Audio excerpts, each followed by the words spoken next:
The largest Arab country in the world is now bracing for what may be the largest protest since a revolution overthrowing the government more than 2 years ago. Opponents and supporters of the government already are clashing, as you can see, in the streets. Mark Dubowitz joins us, Executive Director of the Foundation for Defense of Democracies.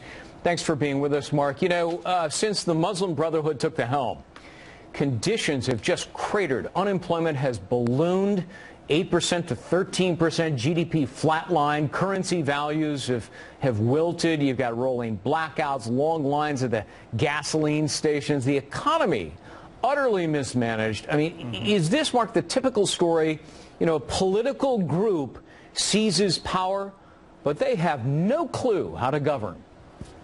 Well, Greg, that's right. I mean, the Muslim Brotherhood, which is an Islamist government, has seized power in Egypt, and it's just another example of the failure of Islamist governments to actually rule countries, from Iran to Sudan to the Taliban in Afghanistan to Hamas in Gaza. Here's another example, and the reason they can't rule is because they don't understand the fundamentals about how to run an economy. They don't separate the mosque from the state. They have no respect for minority rights or women's rights, and they have no ability to actually build the accountable and credible and legitimate institutions of a fully functioning state. You know, the rebel movement claims it has 15 million signatures calling on Morsi to quit and accept early elections. Is he finished? Can he cling to power? What do you think is going to happen here?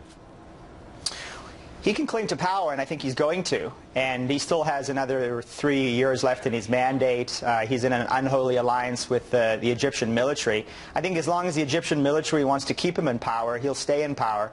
And I think we're heading towards more violence and potential for civil war. If Morsi was smart, he would step down, they would revise the constitution, and they would create a much more accountable Egyptian government that was capable of representing all Egyptians. But the military is really an unknown, isn't it? I mean, after all, Mark, they sided with the demonstrators against Mubarak in 2011, and you know, I admit that Morsi has tried to put Muslim Brotherhood in top military positions, but now the question is, are they going to side once again with the people, or will they hang with Morsi and the government?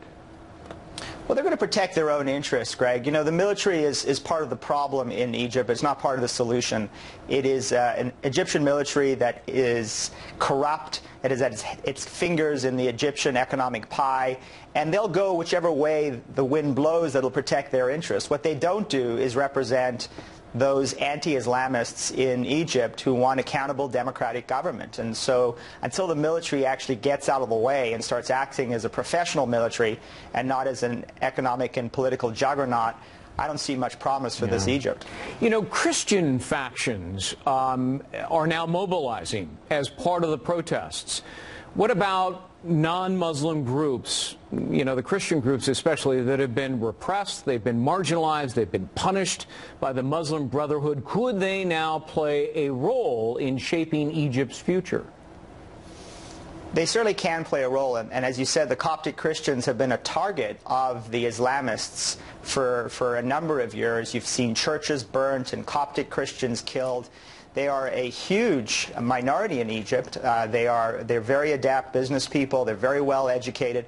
They certainly could be the future of a much more pluralistic and prosperous Egypt. The only problem is we've got to get the Islamists out of the way and the military out of the way so that the liberal, secular Democrats of Egypt can start building a prosperous country. Well, they're the only ones who understand economics, the fundamentals of economies. So maybe the Muslim Brotherhood is eventually going to have to turn to them for help. Mark Dubowitz, good to see you. Thanks very much. Thanks for having me, Greg.